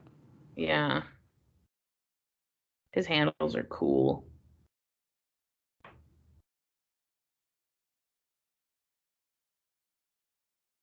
You know what? I wonder like what motivates those people to like keep posting because they stay in they're making the same thing for a long time. It's like finding it. I wonder if it's hard to find inspiration to post stuff when you've been doing it for like 5 years and you do the same. I think those are like those people that are like, he's what, in his 70s maybe, or 60s, 70s, 80s, somewhere in there. I don't want to say how old he is. I don't know. But he's older than us. And you can tell he's been doing it for a long time. And I think that those are the type of people where it's just in their bones. Like, pottery is just like their life's work, Mm-hmm. It's just like that is who there is no separation of who they are in clay. That's who they are. They are clay. And it's just like they don't know any other way to do it. You think they just love it? Yeah, I think it's just like a pure passion. They have to. To be making the same thing over and over and Yeah. And I mean, you can see it. Like if somebody's not like super duper passionate, they're not creating a ton of stuff, and their stuff doesn't increasingly get more gorgeous. I feel like it just kind of stays the same. yeah, because at this point, when you've been doing it for 30 years, your incremental improvements are going to be so minute Yeah. that it's hard to distinguish, but it took that long to like sharpen that. Yeah. Yeah, totally. It takes a lot to stay with clay for that long. Yeah. But yeah. I used to do we talked about giveaways, and Isaac was talking about the in-person stuff and local stuff. I used to do giveaways at the shows. I think we talked about this on one of our first episodes. I was talking about doing giveaways at shows to incentivize people to sign up for my mailing list. So I would have a sign up at each show, and I would probably get 20 to 30 people that would fill out my little sheet with my marketing thing, and I would drop it in a thing and pull it out, and this is the piece you're going to win because it's at the show. Yeah. And it was a win this piece kind of deal. And I stopped doing it probably in 2020, maybe mid 20, or probably the entire year 2020. So it just became too much to put it out at a show, and then am I getting people to actually like see it? I think my table real estate was just too cluttered for people to notice it. Yeah. And have space to like fill it out. So, but I think if I do giveaways sooner, like in the short term, I'm probably gonna might do that shot glass one where it's like, tell me how many in this kiln. Like that's kind of fun for me. I don't care about it being like a certain length of a comment to where it's like showing engagement or whatever. I just like, it's fun to have people guess. And then I might do like some smaller things like spoon rest or something that I'm not going to feel weird about parting ways with. Maybe a mystery box. That would be fun. Oh, that'd be fun. I think I did a giveaway once where I asked people how long it would take me to make like 50 plates, like hand-built 50 plates. I think it took me 13 minutes. And like nobody guessed it. But so I didn't have to give anything away. But because everybody guessed way over? I think so. I don't know. It was hard to guess anyway. But also, I think it's hilarious. Like Sarah did a giveaway, my studio mate, and she was like, "Oh, I have to get this out right now," and I'm like, "Why?" Like they didn't pay for it at all. They can wait a day. You don't have to ship it immediately. I had a giveaway and I shipped it out 3 weeks later. Oh, somebody else reminded me. Did you ever ship that? I had a giveaway and I shipped it out 6 months later. What sparked you remembering to ship it out? Looking at it every time I glazed. Oh, so it was a very specific piece. Yes. And I was like, oh, I should do that. I don't know how I want to glaze it. Oh, I forgot who I gave it away to. How did you do the giveaway if it wasn't even finished? Or you promised, like, I'm going to give away a serving bowl or something. It wasn't showing a finished piece and saying, I'm going to give away this piece. It was on TikTok, and I said the person with the most likes on a comment got the bowl. Ooh, I like those. Those are fun. It's like, those are make fun. me laugh, or like, I'm going to pick out my favorite comment. Yeah. So you got to give me something here. Yamako actually did it was about 7 years ago for the Super Bowl. It was that show us your best bowl you've ever made, and whoever gets the most likes will win like 10 pints of glaze. Oh, wow. So I posted mine and like flooded everybody on Facebook. Go like my picture, and I won by like a landslide. And oh, really? So it was just post something and put the hashtag on it? Yeah, basically, and it just said whoever's picture gets the most likes will win. And instead of the pints, I was like, any chance I can get a bucket of dry glaze? They're like, yeah. So they sent me that. I forgot I did win that one. And then people were like complaining because they're like, well, he has so many more friends and followers than we do. And the echo was like, sorry. It's like, sorry, life's not fair. How do you contest that? Like, yeah, you're right. Yeah. Life is indeed not fair. We could have did like a little giveaway on that like the picture of Becca at Click on West, and it's like, what did Becca say, or what is being said? Like those would be funny. Our favorite comment is gonna win. What's that? What did I say? Do you know what I was saying? No idea. Oh. But some of those candid shots are great. Classic. I guess that when I was cussing at ClayCon West, Chris said that some of the old guys in the studio, like in the audience, were like shaking their head and like, why do you need a cuss? That's not ladylike. That's not ladylike. Yeah. Do we have anything else?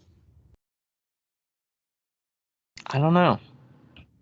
What's your next giveaway? What would be something that would get you to do a giveaway? Nothing.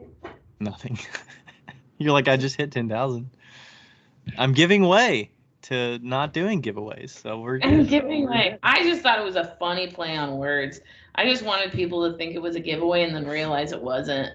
So I literally just like made up some shit. But what did one of the girls was like, actually that giveaway, non-giveaway was so on point with your brand. Yes. It's like, are you new here? Like, what do you expect? She was like, that was so classic. I'm like, yeah, well. Yeah, where you just mock other things. It's like fucking hilarious. Yeah, I know. Like, that's just what I do. Yeah, like, no, don't take yourself too seriously. It's like, come on. I don't know. Maybe I'd give away some pinch pots, I guess. I don't know, or something. It's not even the monetary value. It's mostly that I always forget to give them away. And like, it's such a process. Like, it's got to be low enough effort. I can look at a comment and see if it matches what I expect or makes it fun for me. As long as it's not homework for me and a lot of work, I can ship something out. But if it's a lot of work to get there. Basically, if I have to type in the address to Shopify or to Shippo, I'm out. Like, they literally have to come to me to get this thing. I'm out. That's like my biggest pet peeve is like having to type in the actual address because I'm afraid that I'm not going to do it right. Oh, I get what you're saying. Like, or it takes me 10 years. Like, it's terrible. You'd rather put it on your shop and put a discount code that is unique, and you don't even want to do that. Penny. I mean, I guess you could just go to the giveaway post and just like pick a random name. Like, you don't have to actually like put. You can just scroll and then stop and be like, that person won. You've done that. Have you done that? Is this thing live? No. I've never done. You know what I would do? You know the giveaway that I would do, honestly, is that I think that the giveaway that I would do is I would find somebody that I know doesn't have my pottery and is like a supporter on Instagram of like commenting and stuff like that. That's like always supporting, but I know that they maybe don't have enough money to buy like a fancy pot or something. And I would just send it to them. That's the kind of giveaway I would do. And like, it's basically a non-public giveaway. Yeah, like a private giveaway. I would do that. Because they're going to appreciate it. Yeah, I mean, like that's more my style anyway. Like something that you give, like that's why I love pot swap so much, because you're giving something and they just like don't expect the amount of stuff that I send, during Pot Swap, and like that just warms my heart, when they're really excited about it. Mm-hmm. Um, and so, yeah, I think that that's like, if I was ever going to do a giveaway, that's what I would do. It would not be a social media giveaway. Right. Yeah. Love it. Okay. Got some ideas with the funny comment thing. I'll have to figure that out. That was good. There was Funny something comment. in that post. Most liked comment. That's a great one too. Of course, then you get people to flood the comment and say, "Hey, go." I mean, that is kind of a task for people to say, "Hey, go to this post and like my comment." But yeah, I mean, if you do have, sometimes when people tag me in giveaways and stuff, like I look at the person, and if I like their stuff, I'll follow them. But I'm not gonna put my name in the giveaway pile, because I know I'm not gonna get it. So love it. I guess I'm really pessimistic in that regard. Like, how much work is this for me? Yeah. Oh, damn it! I have to put my name there, or I have to find somebody that like is okay with me tagging them. Just tag Wheel Talk Podcast. That's just such a bullshit tag. Like, that's also the other thing, right? It's like, if it's a tagging post, like, I'm not going to go on somebody's giveaway and tag a something that doesn't even exist. That is literally the point we are trying to make, saying giveaways don't work. Don't tag Pot Swap Official Wheel Talk Podcast. Because we own all of them. Own all of them. Yeah, I mean, like, you can use me as like a bullshit tag, but also that's the point we're making, is that it's who are the people tagging valuable friends versus just people to get them entries that they know right. is just, okay, you can use me because I'm not gonna worry about it. That cat is so fucking cute. I know. Oh, she's biting me. Why are you biting me? She's in trouble. Karina just kicked her out. Oh, Karina kicked her out. Oh. She's a little demon. She's a little biting a demon. little bit. I know. Nibbling. Hey, dude. So wait, is it a boy? No. You said dude. Oh. Well, dude is. She's like gnawing on her hand. Ow! Like, ow! Ouch. God, you fucking That is cat. annoying. Oh. Dude is not. Dude doesn't have a gender. Dude is gender neutral. Is it? Yes, absolutely. What about saying, "Hey guys"? Is that gender neutral? No, that's not gender. I don't think so either. That's why every time I start my stories, I say, "Hey everybody." Oh, that's a really good point. That is a good point. Look at you looking out. Look at. Or I say, "Hey folks." I'm really bad. That's gender neutral. I'm really bad about saying "Hey guys" because I commend you. That's awesome. Yeah, I do too.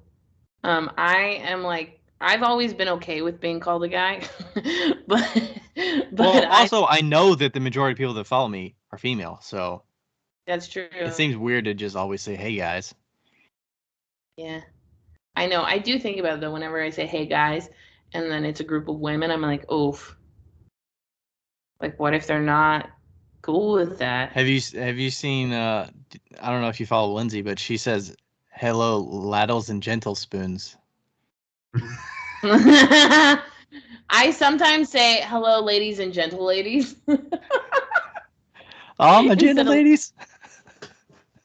Ladies and gentle ladies.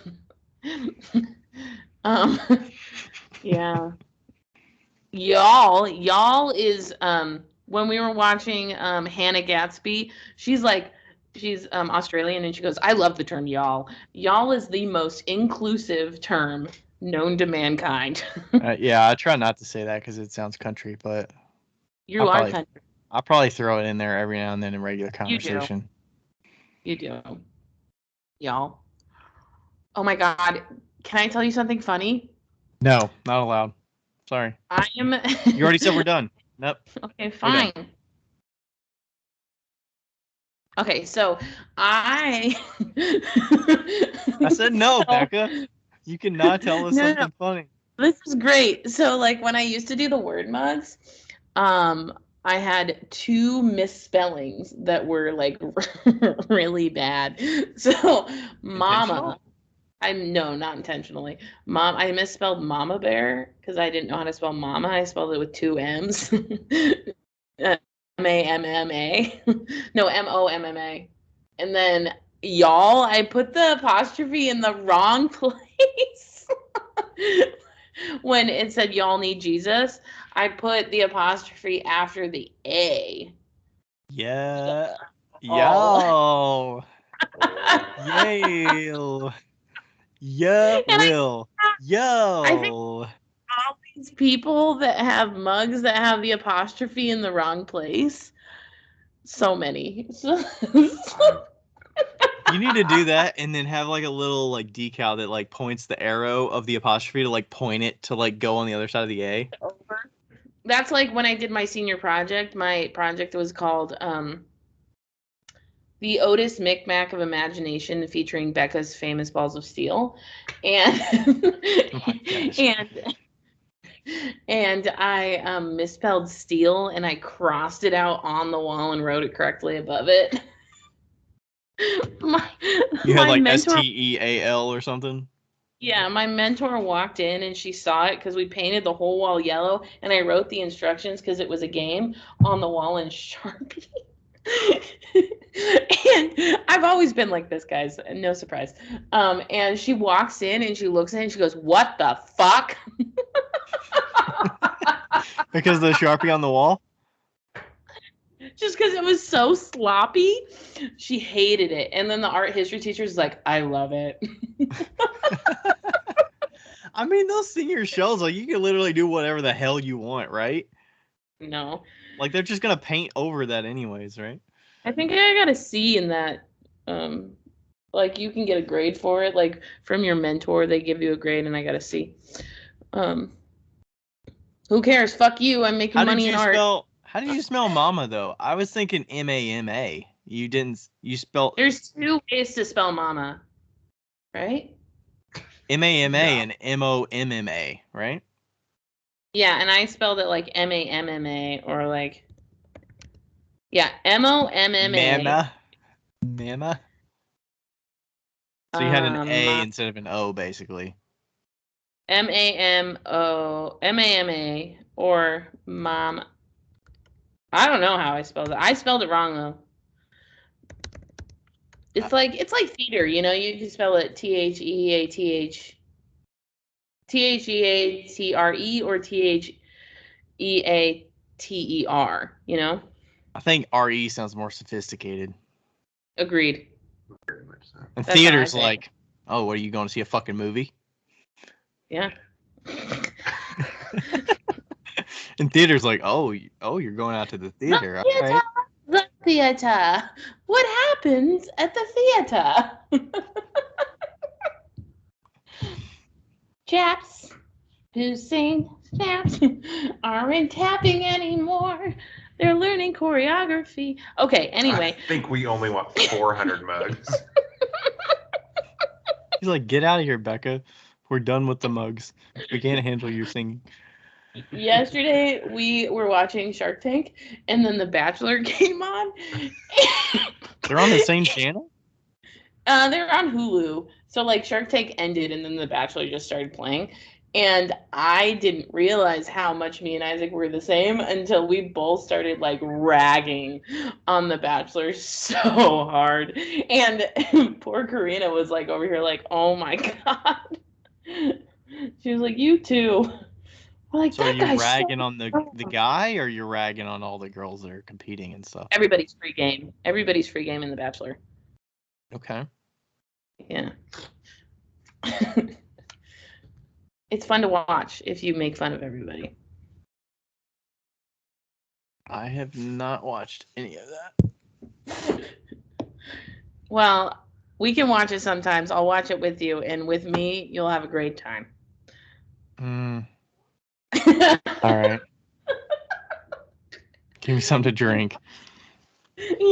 Yeah, we can make it. We should make it a drinking game. You can drink ginger ale. I'll drink. We can see if we can put you back in the hospital. No. Anyway, okay, we should probably go. All Nobody's right. drunk, but we're Thanks, Isaac. Thanks for Yeah. hosting us. Yeah, that was fun. We all learned some stuff. I learned some new giveaways and got to get gift cards in the mix. Yeah. We didn't really talk about how bad it was. We didn't. I don't think it's really all that bad, but I'm just not going to do it. Yeah, Anyway, I think we said enough about the time invested. That's the bad enough part for me, at least. Yeah, for sure. Okay, cool. Well, All right. Thanks everybody for listening. Bye. Bye. Isaac, say bye. Diddle-dun, diddle-dun. Hey guys, we have what do we have? A Patreon. Oh, it's in the show notes. What do we have again? Hey guys, thanks for listening. Rebecca says that every time she hears that, she laughs. What do we have again? It's a Patreon. Not the wheel dog. That's a different one. Okay, bye.